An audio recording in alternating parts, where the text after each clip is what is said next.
Hi అండి, ఈరోజు ఏకాదశి కదా, అందుకనే స్వీట్ చేస్తున్నాను అనమాట. ముందుగా స్టవ్ మీద కడాయి పెట్టేసుకొని నెయ్యి వేసుకుంటున్నాను. తర్వాత సూజీ రవ్వ అంటాం కదా, దాన్ని వేసుకొని బాగా కలిపేసుకోవాలి. ఒక సూజీ రవ్వకు 1 కప్పు చక్కెర వేసుకొని కొంచెం కొంచెంగా పాలు పోసుకుంటూ 1 కప్పు మొత్తం పోసుకొని ఇలా ఎగురు అనేది అంటుకోకుండా పెన్నం వదిలేస్తే ఇంకా పక్కకి తీసి పెట్టుకోవాలి. కొంచెం తీసుకొని కొంచెం కలర్ ఫుడ్ అయితే యాడ్ చేసుకుంటున్నాను. చూసారు కదా, ఈ విధంగా రెండింటిని మరొకసారి మెత్తగా స్మాష్ చేసేసుకొని 2 ఉండల్లాగా కట్టేసుకోవాలి. అంటే కలర్ ఉన్నది కొంచెం ఎక్కువ, కలర్ లేనిది కొంచెం తక్కువగా కట్టేసుకోవాలి.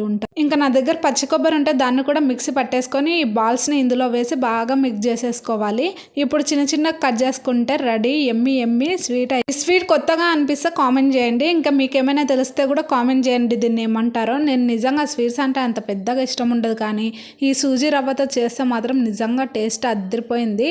మా చిన్నోనికి పెట్టాలి, రోజు రోజుకు వాడు చాలా బక్కగా అయిపోతుండ అనమాట. ఉంటాను, బాయ్ అండి, థ్యాంక్ యూ ఫర్ వాచింగ్. మరొక వీడియోలో కలుస్తానే.